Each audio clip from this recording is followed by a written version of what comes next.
So, Anna, you were talking about how you looked up some articles on anxiety, and neither the articles or videos were super helpful in giving advice about anxiety. Right. It was one of those times when I was actively struggling with it, and I don't think I was a mid panic attack, but I was definitely very high stress, very high anxiety, and I was struggling with coping. And so I was looking Okay. up articles. I literally just Googled, how do I help myself with my anxiety? And the articles were so dumb. They were not helpful at all. I know dumb's not a nice thing to say, but they really were unhelpful. It was just remember that other people have it worse. Remember that you have friends. Remember that life's not so bad. It's like that does not help me when my heart rate is pounding in my ears. Right. One of the I'm things having physical problems here. right.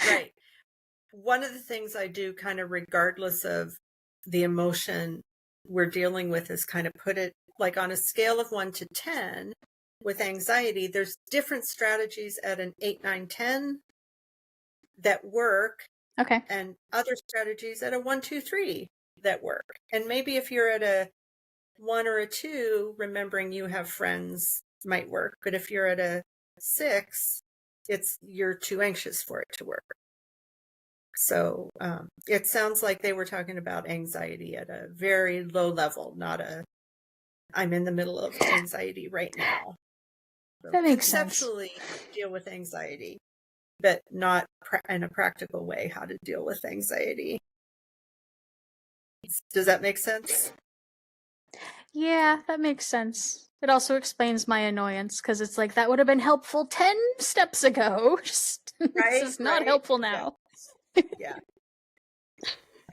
Even though those things are true, not necessarily helpful. And I think that's a common response when people when people are asking for help with an issue, is people give them Hmm. something that's true, and when that isn't actually the problem. And I use the example of like quitting smoking.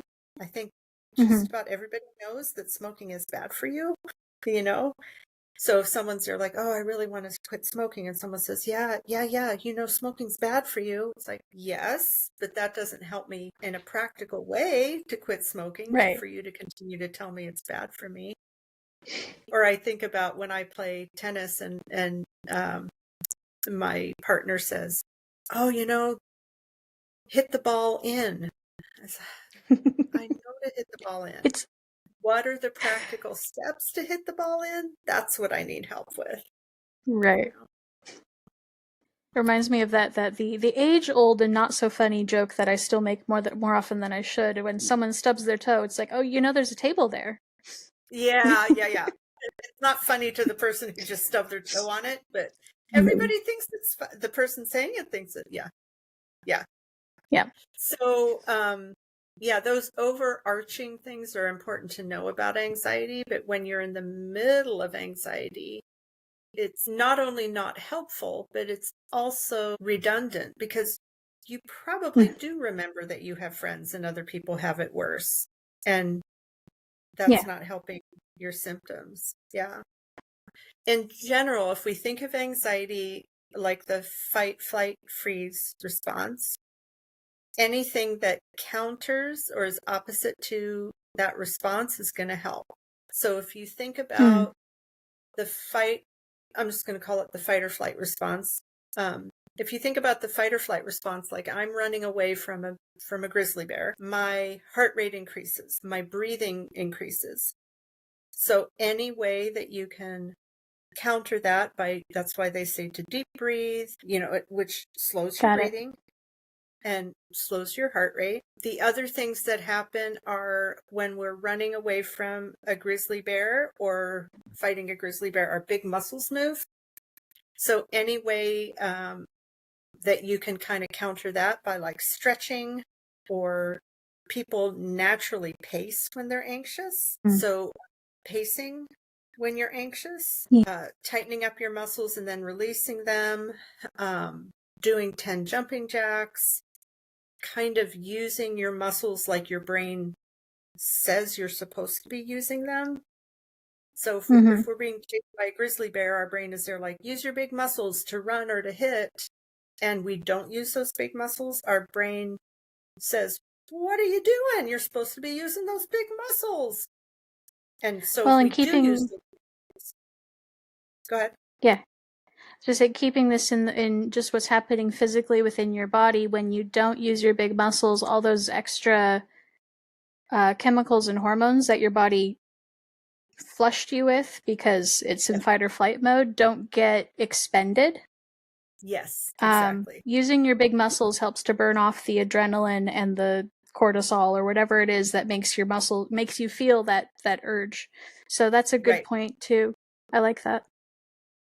And the lactic acid, which a buildup is what makes us There you go. shake sometimes. So Oh. yeah, just kind of letting go of that. Mm.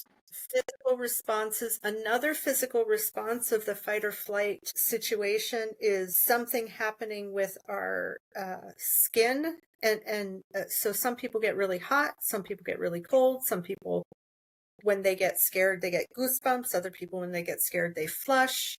And sometimes it feels like some people feel kind of like a fuzziness, like their body doesn't exist, it's not real, or the edges of their body aren't real. And again, the practical reason for that is if that grizzly bear, strikes at us and gouges our skin off, we won't feel it as much if we don't feel our skin, if we don't feel our body.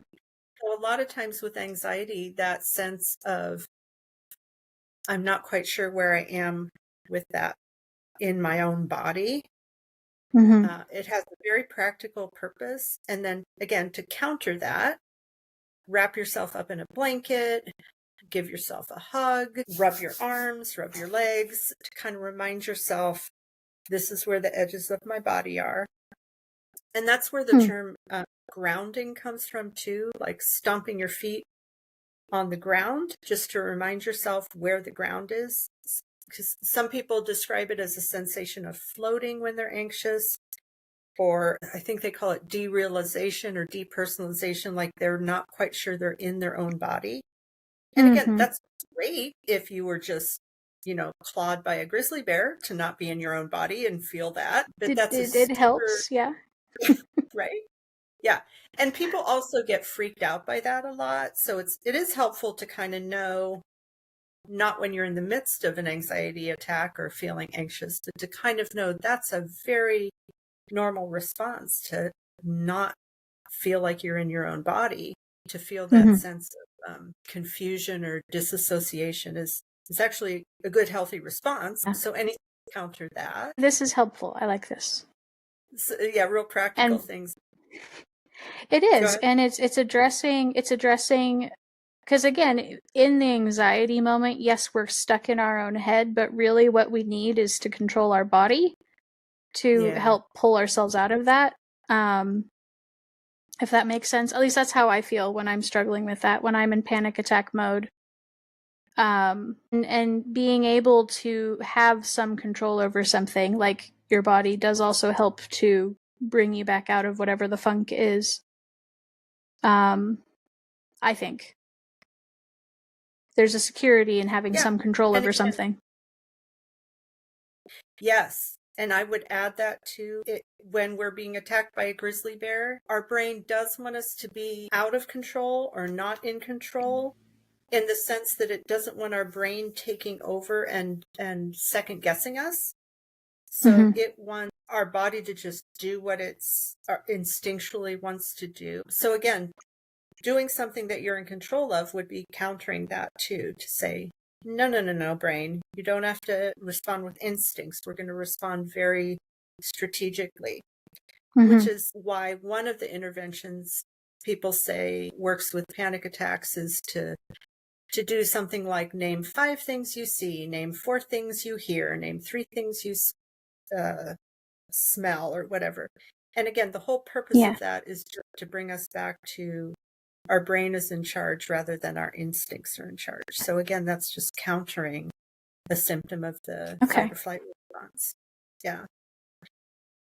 Very weirdly, there are a couple of other things that just work, and we're not really sure why when people tend to have be in high anxiety or having a panic attack. One is to count out of order. Our brain, for some reason, can't.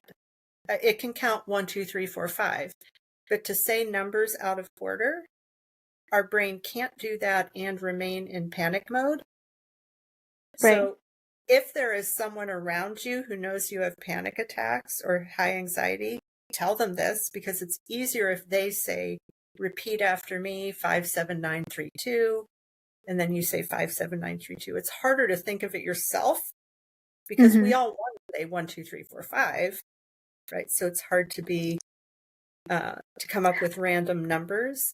And also, we're in the middle of a panic attack, so it's harder to think in general. But that's one really fascinating thing that just happens to work. The other thing that happens to work is to go back from right brain to left brain, again, to kind of reconnect the halves of our brains to get it out of being super instinctual and go to thinking, still feeling that anxiety, but then going over to thinking and still feeling that anxiety, but then going back to thinking.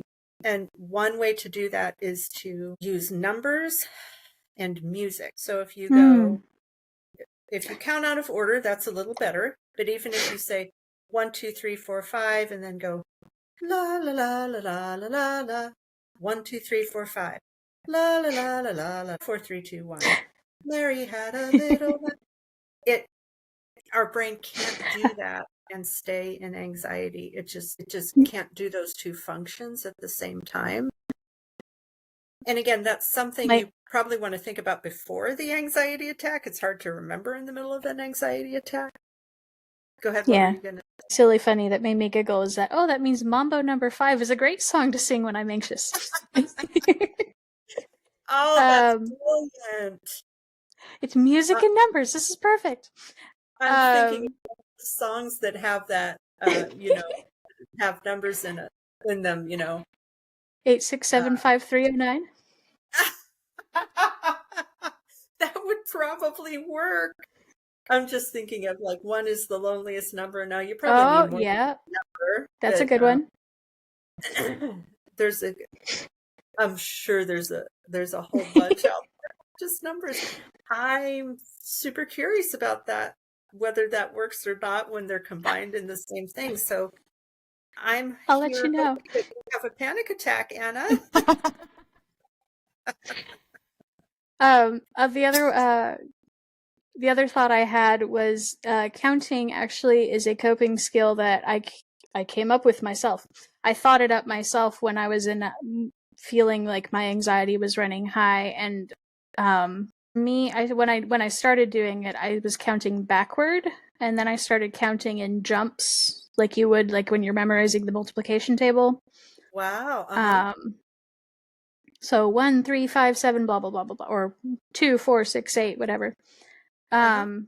So again, jumping around, but there was a method and a logic to it.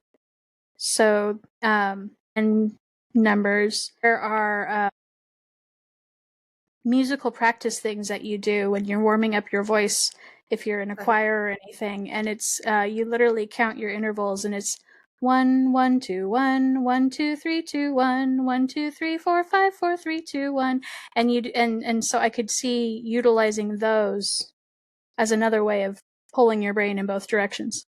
I love that idea, and you have a beautiful voice, by the way. Oh, thank you. It's like a clear bell lead voice. Yeah. I don't project well enough to be a lead.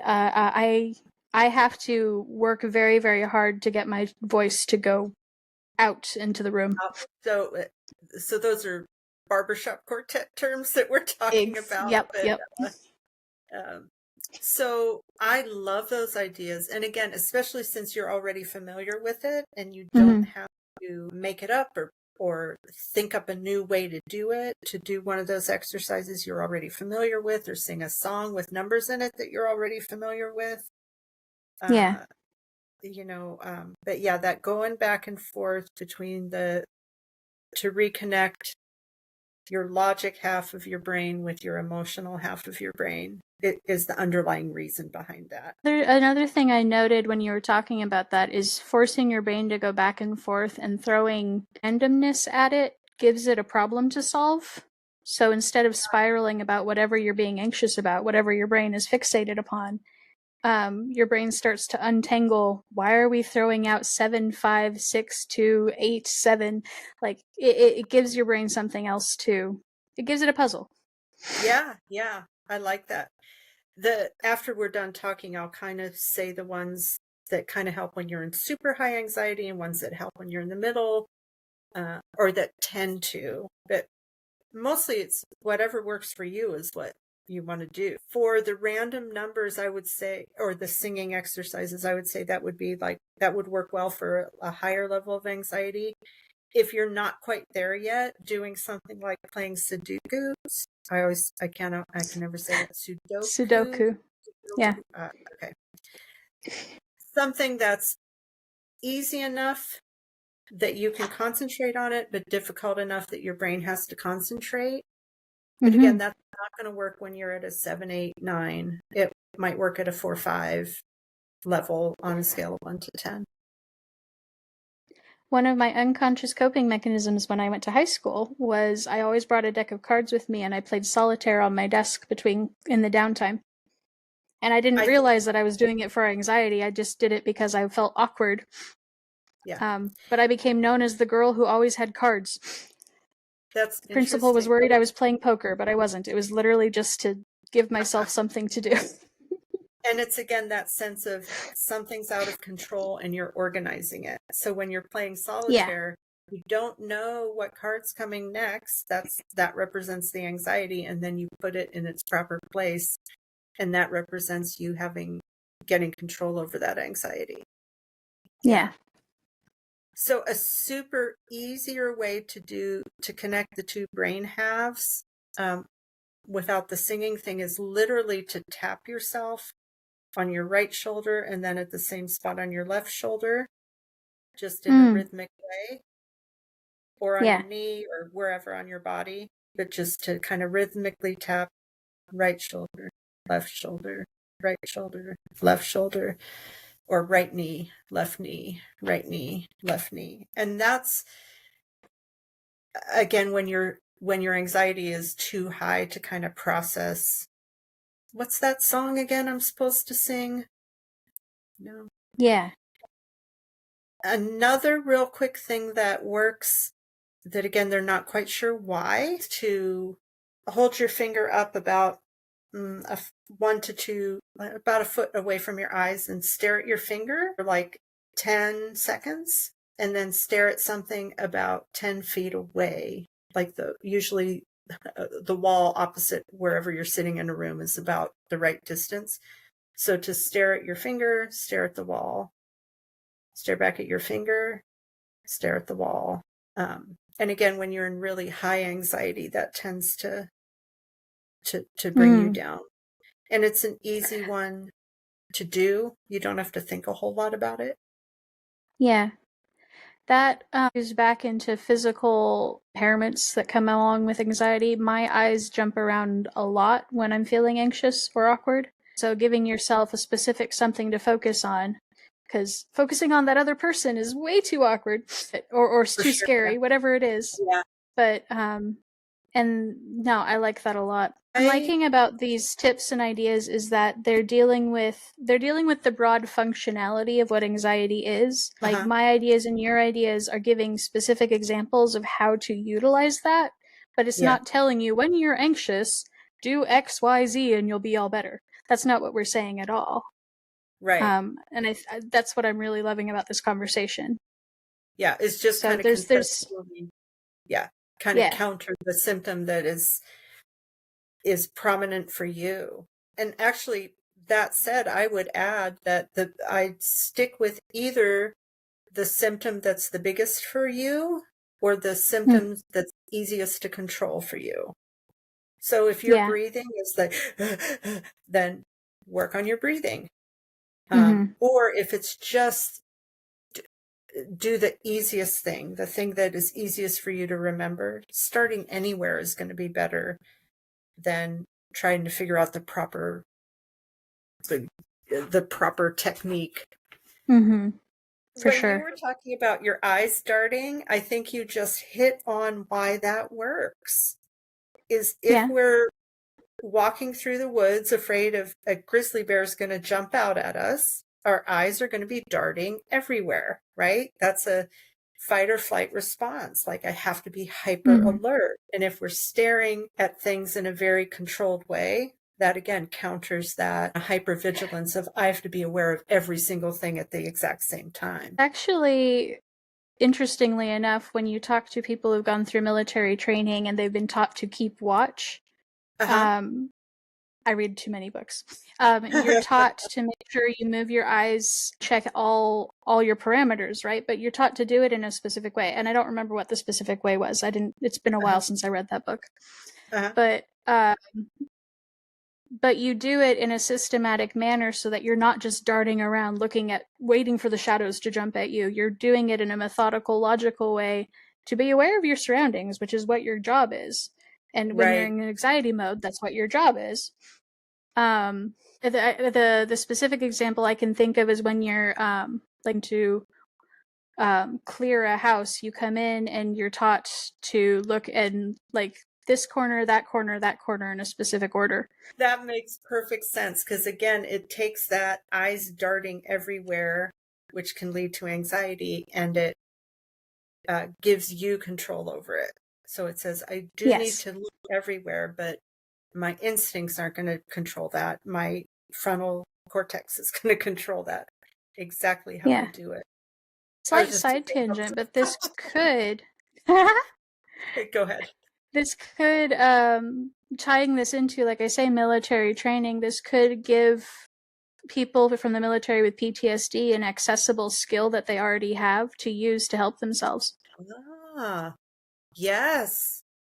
And again, if you use that as an analogy, you can use that for your eyes. You can use that for a body scan. Just go from your head to your feet, thinking about your symptomology. You can create your own sense of like working on breathing, then muscles, then thoughts or whatever, and just create that pattern.